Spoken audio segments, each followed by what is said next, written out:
Hello everyone, so this is my new channel called Fantasy Worlds. So I'm going to do a really quick review of what I'm going to be doing in this channel. So in this channel I'm going to be reading books to you guys. Not just like same kind of books because then you're going to get bored of it. I'm going to be reading different kind of books. I'm also not going to be reading like some people want to listen to age 2, age 3, age 4, and so on. And so I decided that I'm going to be reading books that are age 1, age 2, age 3, age 4, age 5, up to age 14, 13, 12, and things and ages like that. Okay, so today I got my Kindle here, and I'm going to be reading the book called Boy Tales of Childhood, written by Roald Dahl. Yes, the Roald Dahl who wrote Chocolate Factory. Okay, let's just get started. Papa and Mama. My father, Harold Dahl, was Norwegian who came from a small town near Oslo called Sarpsborg.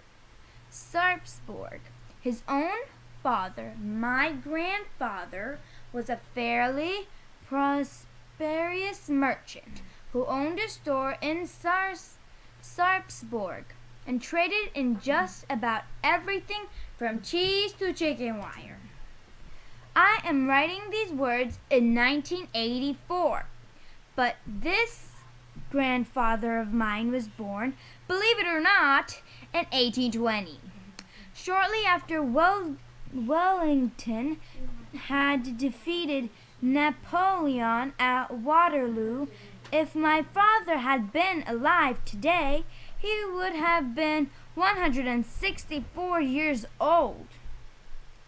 My father would have been 121. Both of my father and my grandfather were late starters so far as children were concerned.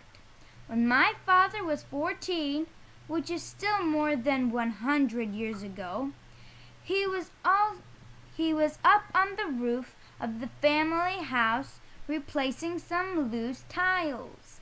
When he slipped and fell, he broke his arm below the elbow. Somebody ran to fetch the doctor, and half an hour later this gentleman made a majestic and drunken arrival in his horse-drawn buggy. He was so drunk that he mistook the fractured elbow for a dislocated shoulder. "We'll soon put this back into place," he cried out, and 2 men were called off the street to help with the pulling. They were instructed to hold my father by the waist while the doctor grabbed him by the wrist of the broken arm and shouted, "Pull, men, pull, pull, as hard as you can!" The pain must have been excruciating. The victim screamed, and his mother, who was watching the performance in horror, shouted, "Stop!" But by then the pullers had done so much damage that a splinter of bone was sticking out through the skin of the forearm. This was in 1877, and orthopedic surgery was not what it is today. So they simply amputated the arm at the elbow, and for the rest of his life, my father had to manage with one arm. Fortunately, it was the left arm that he lost, and gradually over the years, he taught himself to do more or less anything he wanted with just the 4 fingers and thumb of his right hand. He tied his shoelace as quickly as you or me, and for cutting up the food on his plate, he sharpened the bottom edge of the fork so that it served as both knife and fork all in one. He kept his ingenious instrument in a slim leather case and carried it in his pocket wherever he went. The loss of an arm, he used to say, caused him only one serious inconvenience. He found it impossible to cut the top of a boiling egg. My father was a year or so older than his brother Oscar, but they were exceptionally close, and soon after they left school, they went for a long walk together to plan their future. They decided that a small town like Sarpsborg and a small country like Norway was no place in which to make a fortune. So they must do so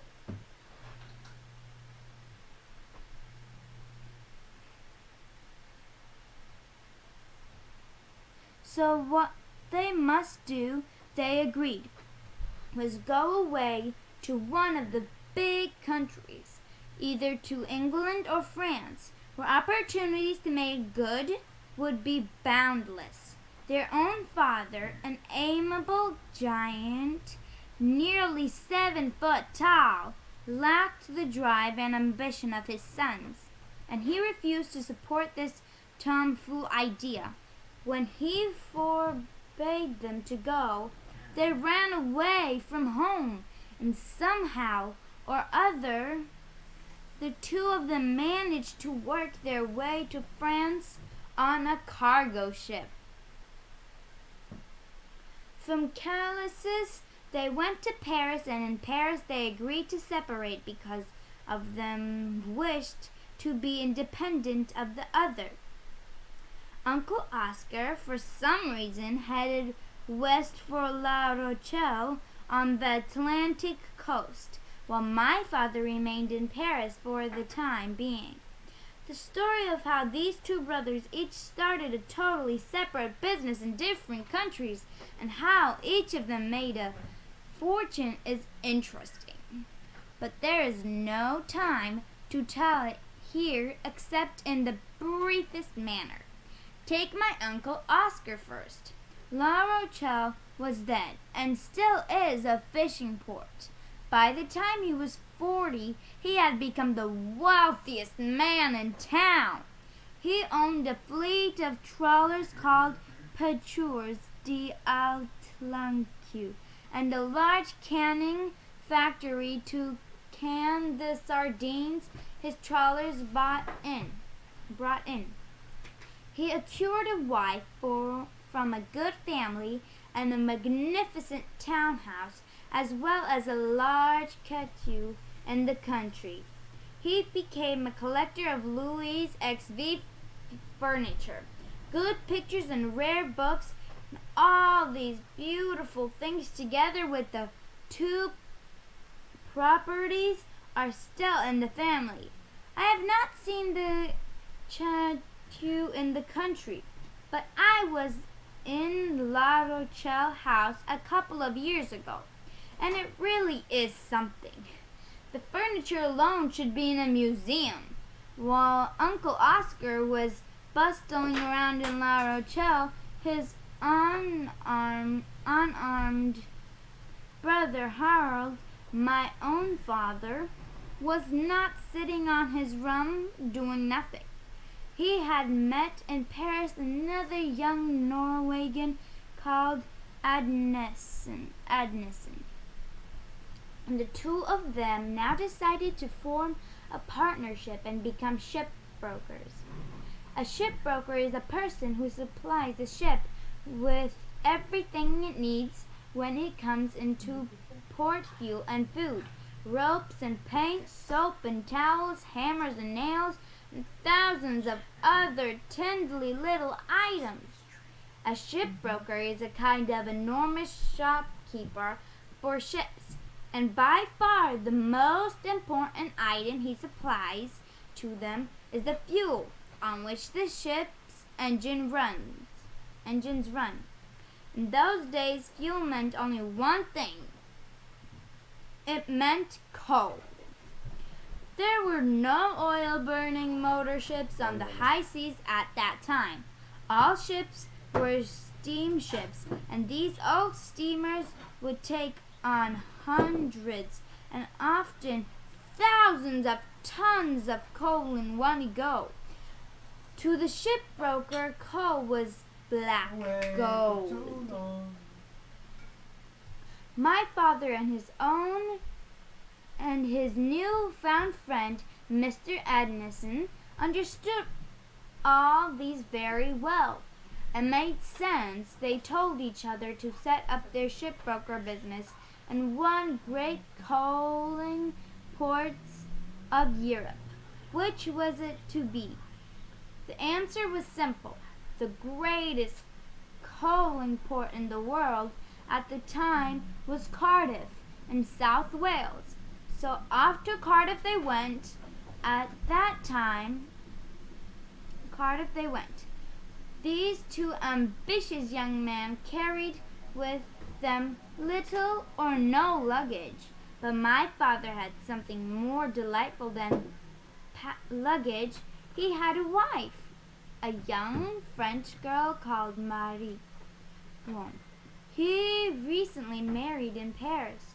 In Cardiff, the shipbroking firm of Addison and Dahl was set up, and a single room in Bute Street was rented as an office. From then on, we have what sounds like one of those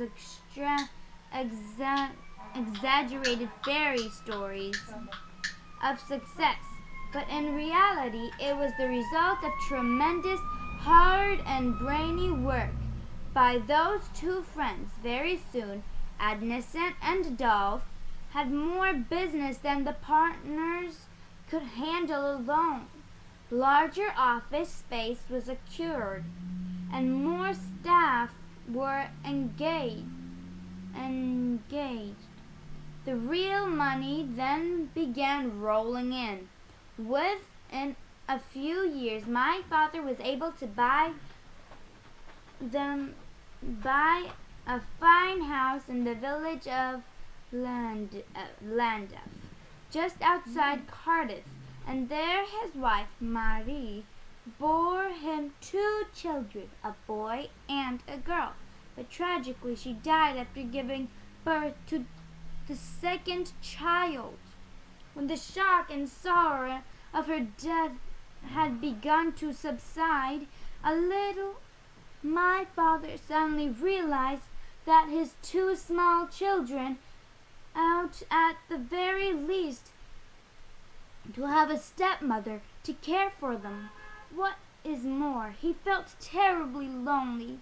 It was quite obvious that he must try to find himself another wife, but this was easier said than done.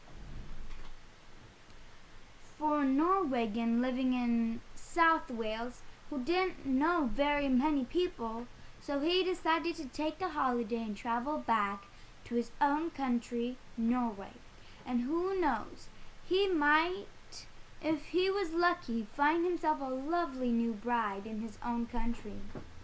Over in Norway during the summer of 1911, while taking a trip in a small coastal steamer in Oslo Fjord, he met a young lady called Sophie Magnellen Hesselberg. Being a fellow who knew a good thing when he saw one, he proposed to her within a week and married her soon after that. Roald Dahl took his Norwegian wife on a honeymoon in Paris, and after that, back to the house in Llandaff. The 2 of them were deeply in love and blissfully happy, and during the next 6 years, she bore him 4 children. A girl, another girl, a boy, me, and a 3rd girl. There were now 6 children in the family, 2 by my father's first wife and 4 by his second. a larger and grander house was needed, and the money was there to buy it. So in 1918, I was 2. We all moved into an imposing country mansion beside the village of Radier, about 8 miles west of Cardiff. I remember it was a mighty house with turrets on its roof and with majestic lawns and terraces all around it. There were many acres of farm and woodland, and a number of cottages for the staff. Very soon the meadows were full of milking cows, and the stees were full of pigs, and the chicken run was full of chickens. There were several massive shire horses for pulling the plows and the hay wagon, and there was a plowman and a cowman and a couple of gardeners, and all manner of servants in the house itself. Like his brother Oscar in La Rochelle, Roald Dahl had made it in no uncertain manner. But what interests me most of all about these 2 brothers, Roald and Oscar, is this. Although they came from a simple, unsophisticated small town,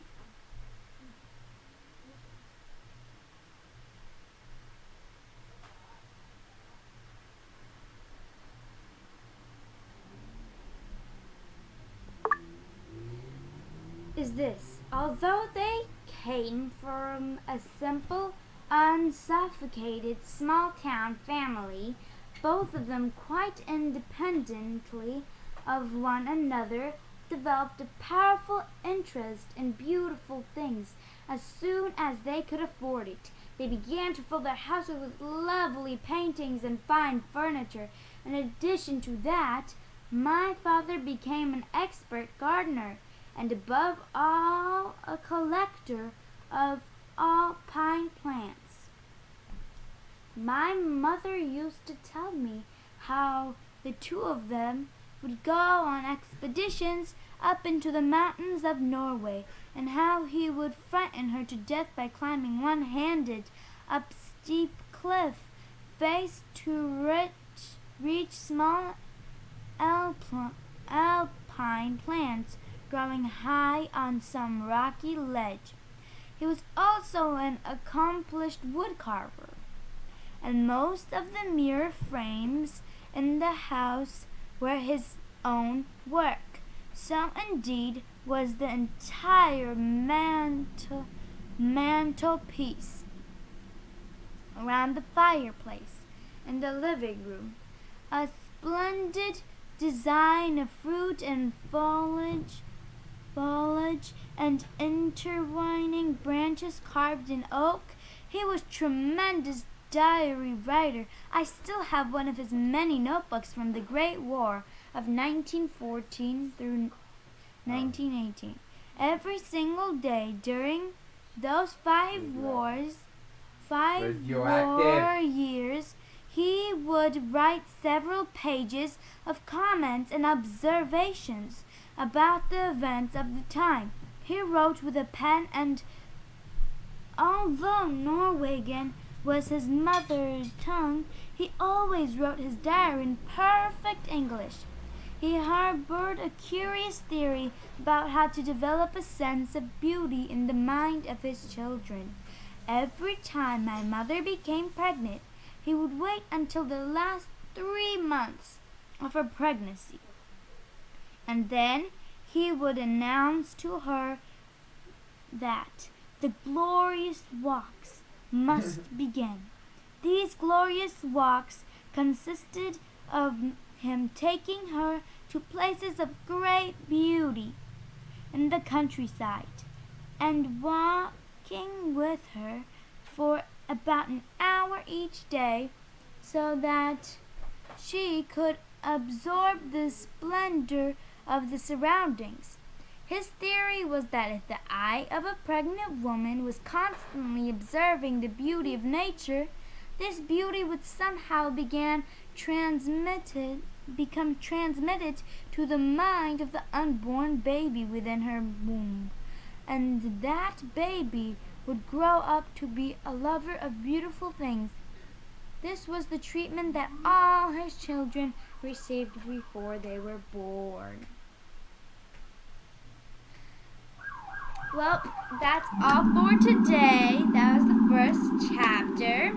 And on the second chapter, I will post another video on YouTube. Well, goodbye for now.